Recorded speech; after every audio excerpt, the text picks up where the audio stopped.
Et c'est parti, l'équipe de France se met en mode compétition à un mois du début de l'Euro qui se joue en Lituanie et Slovénie. Les Bleus vont vouloir faire un gros match ce soir face aux Colombiens. Allez, les appels contre appels d'Abdessamad Mohamed et la qualité de son pied gauche.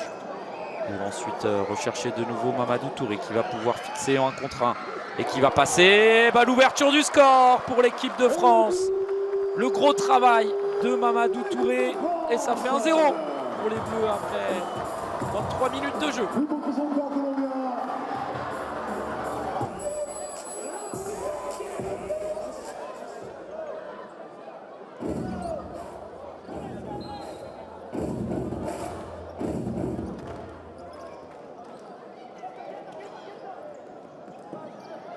Amin Benslama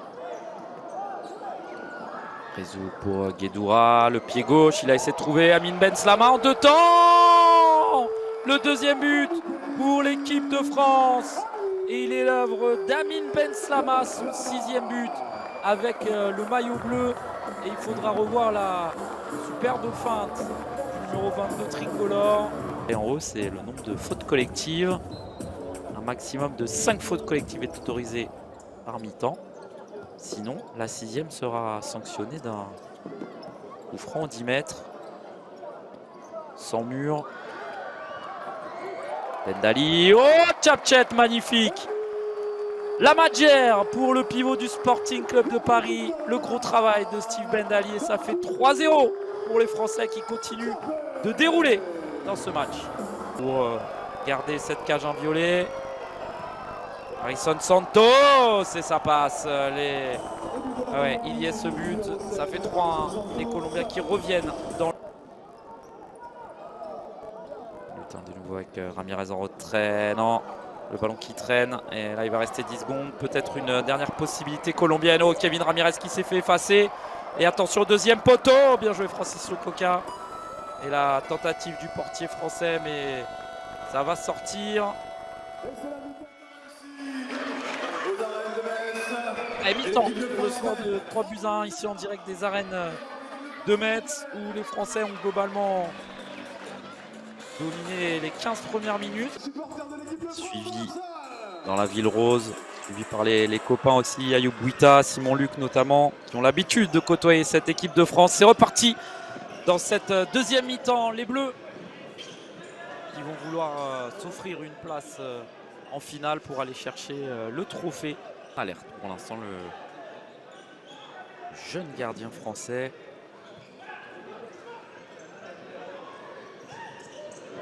Bien joué à Lutin pour Bendali, c'est splendide. Le gros travail de Nelson Lutin. Ah oui, il le sait, hein, Steve Bendali qui doit une grande partie de son but grâce à l'ailier de l'Étoile lavalloise.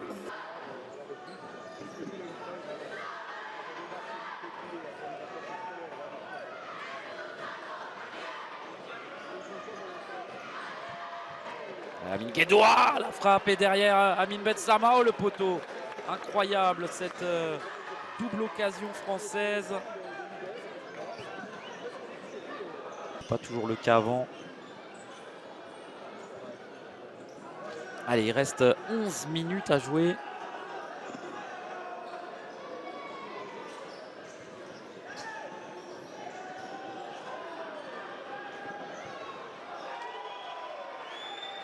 Et voilà, le deuxième but des Colombiens, inscrit par Luis Posada, pendant que les Français jouaient un petit peu à la baballe.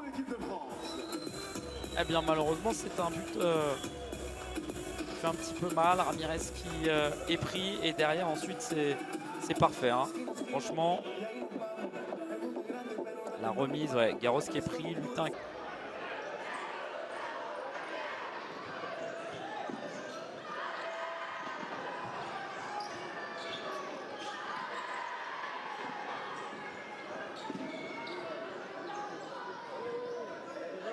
Touré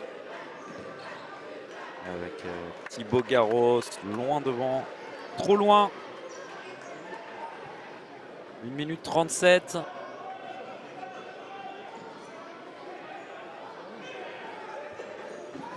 Et la frappe de Juan Pardo. Le troisième but des Colombiens alors qu'il reste 1 minute 28 à jouer. Et on va vivre encore 90 secondes pleines de suspense. Il n'est pas attaqué, Pardo, c'est assez étrange. C'est surprenant là.